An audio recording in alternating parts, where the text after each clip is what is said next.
Hola, soy Darío Álvarez Clar. Me apasiona la relación entre educación e innovación. Y esto es Conversaciones en Red. La educación nos conecta. Las reformas educativas y la transformación educativa son conceptos diferentes pero relacionados que se refieren a los cambios que se hacen en los sistemas educativos. Las reformas se centran en realizar cambios específicos en el sistema ya existente. Estas reformas pueden incluir cambios en la estructura, en la organización del sistema, en los programas de estudio, en la metodología de enseñanza, en la evaluación, en la formación docente, entre otros aspectos.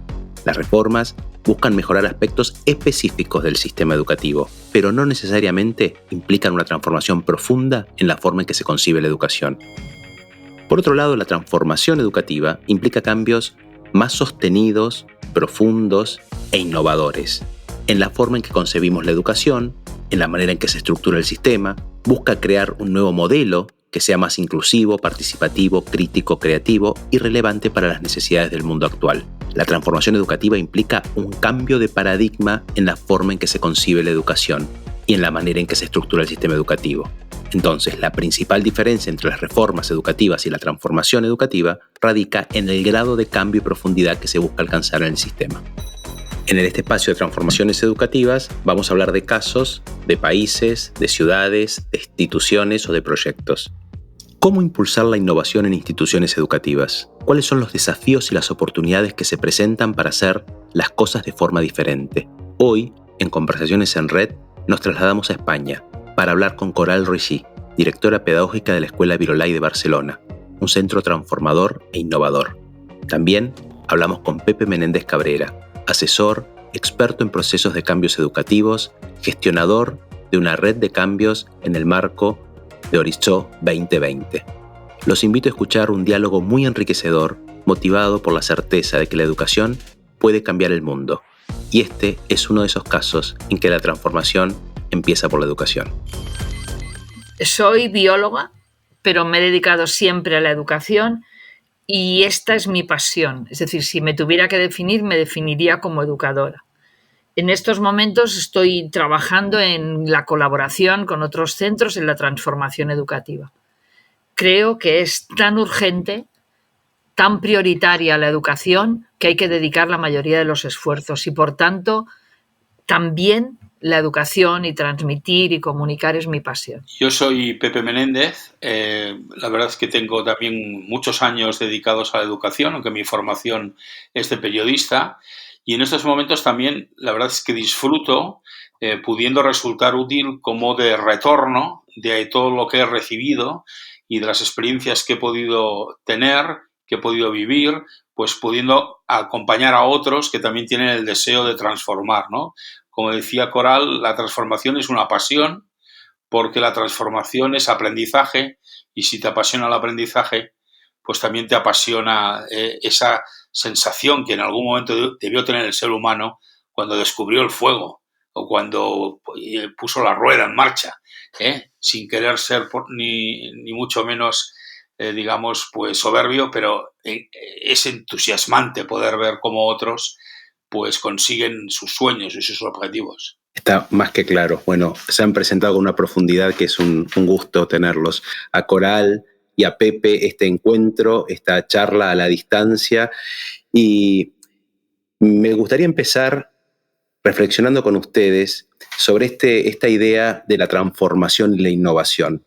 Quienes más nos dedicamos a la educación, hablamos de innovación, leemos, experimentamos, estudiamos, pero ¿qué podrían decir ustedes que denota o define la innovación educativa, la transformación? ¿Y qué determina que un centro educativo o un sistema lo sea? A ver, yo creo que el tema es muy claro y es preguntar primero por qué estamos hablando de transformación. Y está claro, como tú has comentado, Darío, que estamos en un momento de muchos cambios sociales, de cambios económicos, de cambios tecnológicos. Primero fue la aparición de Internet y ahora es la aparición continuada y la presencia cada vez más clave de temas de inteligencia artificial, los cambios sociales, etc. Todo eso ha hecho que estemos educando, tengamos un modelo educativo que estaba preparado para educar en otro siglo y en otras condiciones. Por tanto, el hecho de que tengamos que transformar la educación hoy en día es una necesidad. Y además es una necesidad porque los objetivos de la educación han cambiado. Nos planteábamos como solución para la educación la escolarización universal. Incluso es curioso que cuando lees los Objetivos de Desarrollo Sostenibles en una primera redacción hablan de escolarización universal y ahora hablan de educación de calidad para toda la vida, para todos. Y eso ha sido uno de los hechos que nos hace, ¿no? Tener a todos los alumnos en la escuela implica que la educación tiene que ser distinta, no estamos educando un grupo de personas. Y además requiere una educación que vaya más allá del aprendizaje. Y eso lo hemos vivido durante la pandemia. Necesitamos una educación que sea capaz, una escuela que sea capaz de acoger a los alumnos, de crear vínculo. Necesitamos asegurar que educamos a alumnos que estén preparados para aprender a lo largo de la vida, porque eso ya no es futuro, eso es realidad. Por tanto, hay una escuela que dé respuesta a todos, una escuela que dé respuesta al alumno en todas sus facetas, una escuela que tenga como objetivo conseguir que los alumnos aprendan a lo largo de la vida, que estén preparados, que vivan el aprendizaje como una condición vital absolutamente inherente a la vida. Eso requiere que la escuela se replantee su propósito.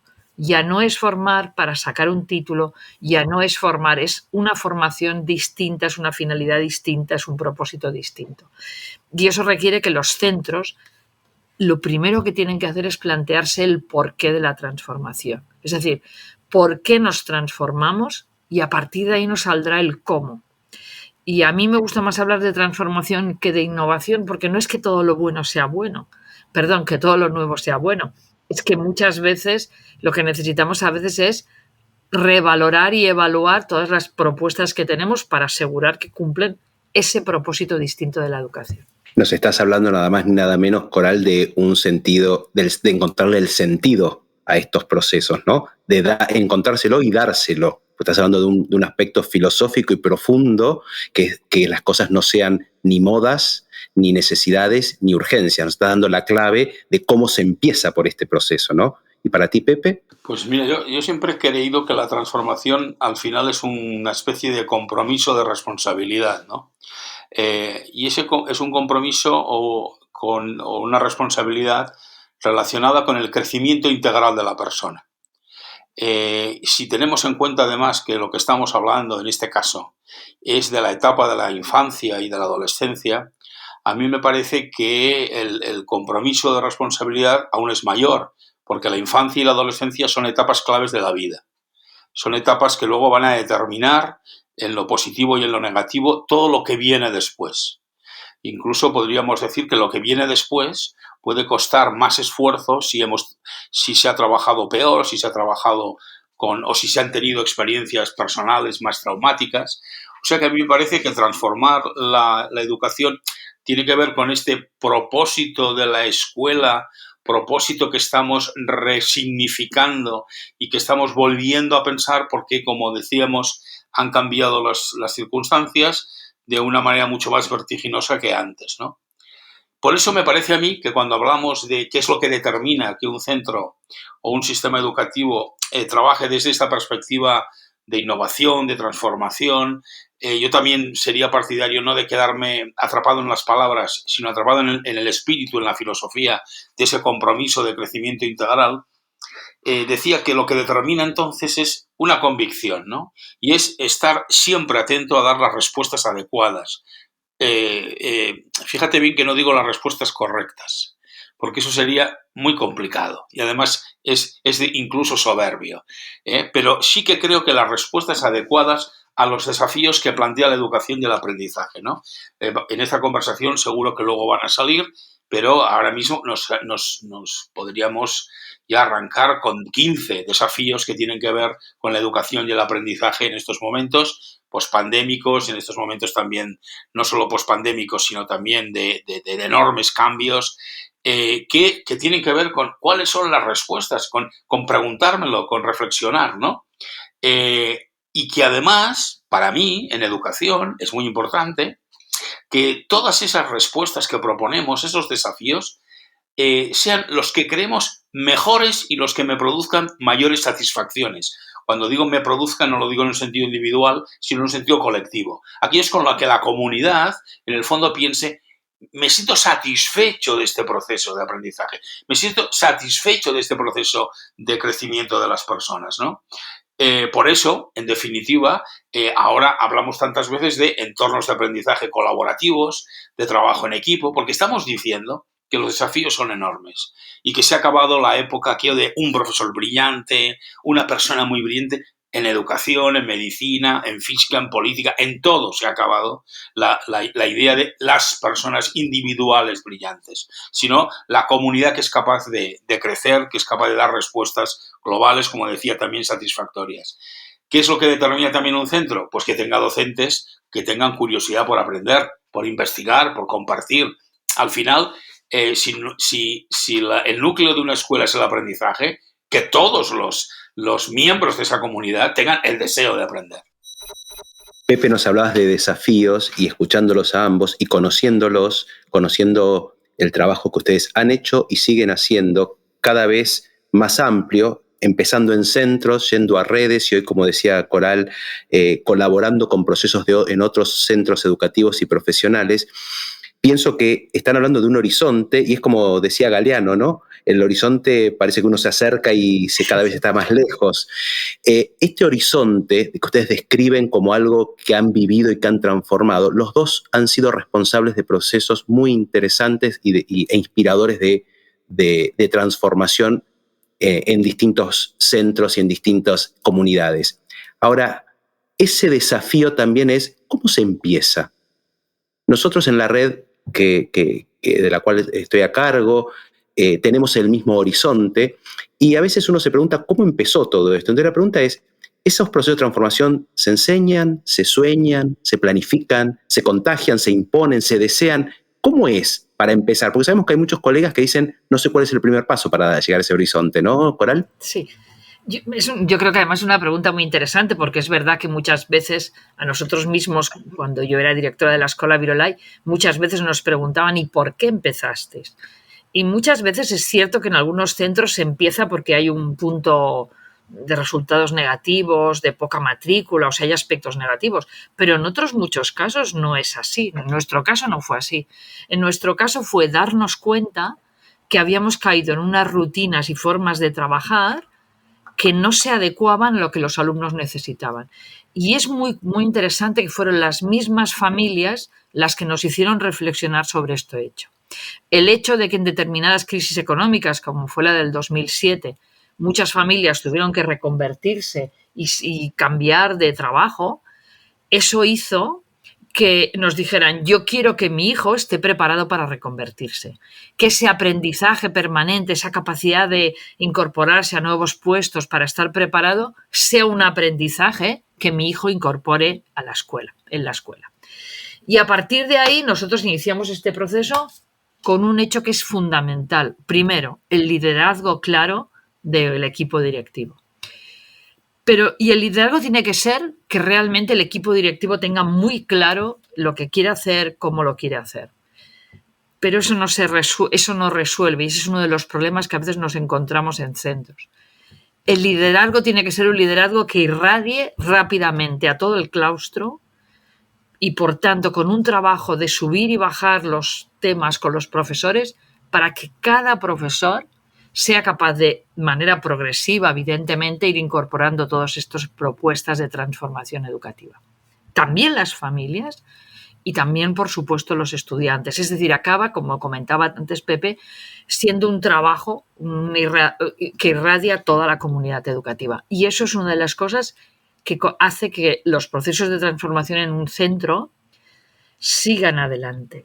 Porque además yo creo que una de las cosas que sí hemos aprendido los que hemos empezado procesos de transformación educativa es que no vas de A a B, es decir, no es un proceso lineal o ascendente, sino que es un proceso en espiral. Es decir, el momento que tú empiezas a transformar un centro educativo, yo creo que, como decías tú en la frase de Galeano, es ese horizonte que no llega nunca porque estás en un proceso de transformación continuada. Imparable, ¿no? Sí, imparable, sí, sí.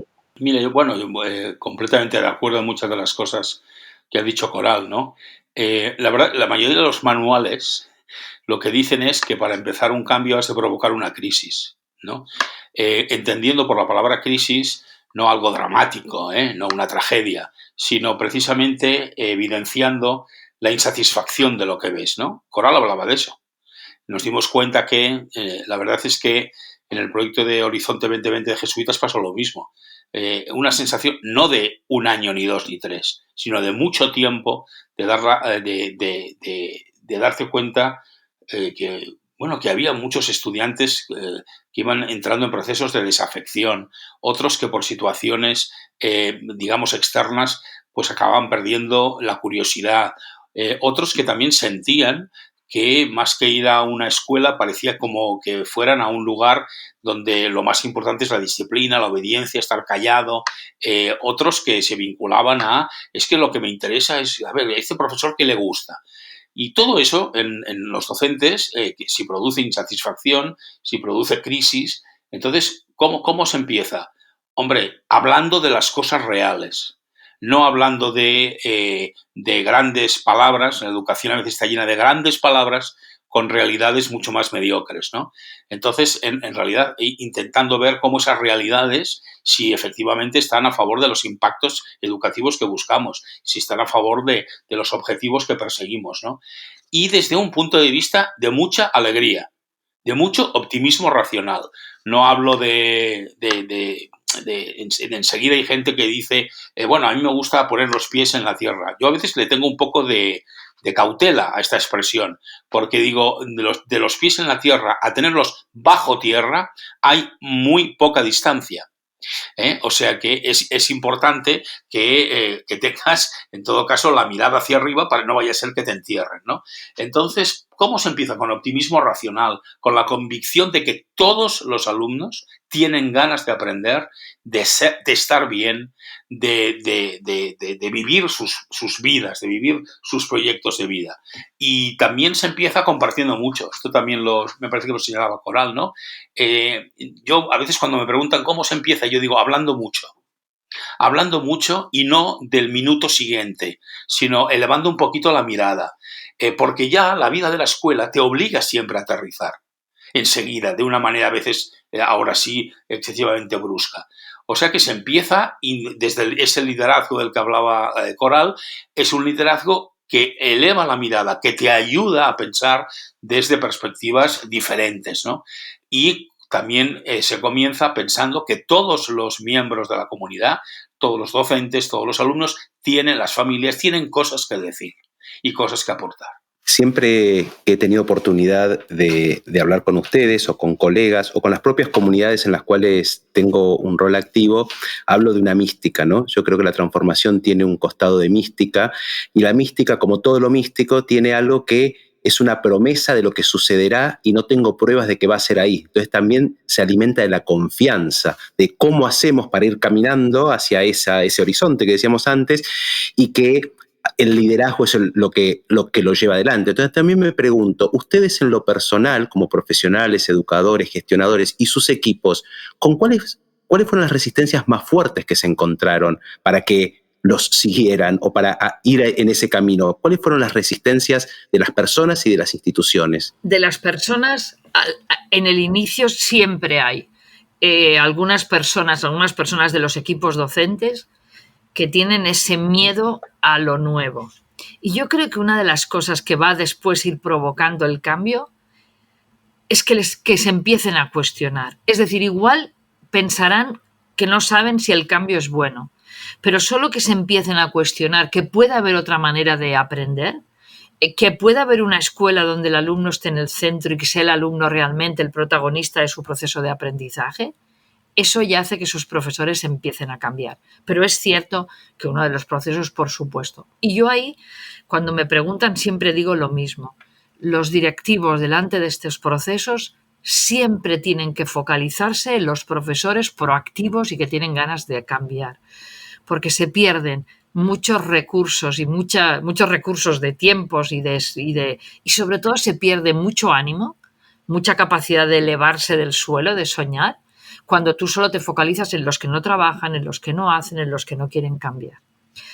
En algunos centros, si no se comunica bien con alumnos y familia, puede haber también actitudes reactivas de alumnos y familias. Y yo ahí sí que creo que es importante pues trabajar muchísimo. Uno de los ejes de la transformación educativa, de una planificación estratégica de transformación, por supuesto, es comunicar muy bien, con muchos recursos, con muchos ejemplos, de manera también muy vivencial para las familias, que lo vean, que puedan visitar la escuela, que puedan estar, y ahí se les van quitando miedos. Y lo mismo nos pasa con los alumnos. Es cierto que muchas veces los alumnos, sobre todo en los últimos cursos, que ya estaban en aquellos momentos, entre comillas, muy maleados, muy acostumbrados a un sistema distinto, a un sistema más tradicional, a veces encuentran a faltar algunas de esas cosas. Y ahí hay trabajo, confianza, perseverancia, ¿vale? Yo creo que ahí, yo tengo una frase que siempre es soñar y perseverar, ¿no? Y ese soñar es elevarse y perseverar es poner los objetivos claros y trabajar para conseguirlo. Y ahí yo creo que ese es el elemento que el líder tiene que saber y que tiene que darse cuenta que hay que ir convenciendo a todo el equipo. Y tienes profes que el minuto cero antes que tú ya están haciendo cambios y otros que pues van más despacio. Bien. Pepe. Fíjate, para no repetir palabras que Coral ha dicho con las que estoy muy de acuerdo, ¿no? Yo, por ejemplo, si tuviera que decir cuál es la mayor resistencia, pues yo creo que el pesimismo y el dogmatismo. Es decir, cuando nos encontramos con actitudes pesimistas y dogmáticas, esa es la resistencia mayor. Porque, por supuesto, que después está la habilidad por la seducción, la habilidad precisamente por compartir, la habilidad por no dejar a nadie atrás. Esas habilidades, digamos, que son muy importantes por parte del equipo directivo, ¿no? Que nos llevan a esta perseverancia de la que hablaba Coral, ¿no? Pero, por ejemplo, para mí la resistencia mayor es que haya unos docentes que crean que hay alumnos que quieren aprender y otros que no quieren aprender. Aquella expresión, desde luego para mí, nefasta, que fue en su momento hablar de los objetores. Se hablaba en la escuela de los objetores, con el símil, con las personas que no querían hacer el servicio militar en España, ¿no? Es una frase terrible, porque en el fondo parece que sea los objetores a la curiosidad, los objetores a la creatividad, los objetores a creer, ¿no? Ese pensamiento anclado en que el profesor sabe y el alumno no, en que el alumno parece que no tiene nada que aportar y el profesor es el único que lo sabe, ¿no? O esa creencia que a veces encontramos de que solo hay una sola manera de aprender y que casualmente esa manera de aprender es la misma que tuviste tú. No has comprado otra, por así decirlo, ¿no? Sino es aquella idea, lo que me fue bien a mí le tiene que ir a bien a otros. Claro, este es el principio de la no evolución y para mí ahí estarían las mayores resistencias. Hasta acá llegamos con la primera parte de esta interesante conversación que tuvimos con Pepe Menéndez y Coral Ricci. En el próximo episodio seguiremos profundizando junto a ellos sobre el desafío de impulsar la innovación en instituciones educativas. Los esperamos. Esto fue Conversaciones en Red. La educación nos conecta. Si te interesó, puedes seguirnos en Spotify para enterarte de las novedades de los próximos episodios. Y también puedes seguirnos en nuestras redes sociales, @reditinere, para compartirnos tu opinión y seguir conversando.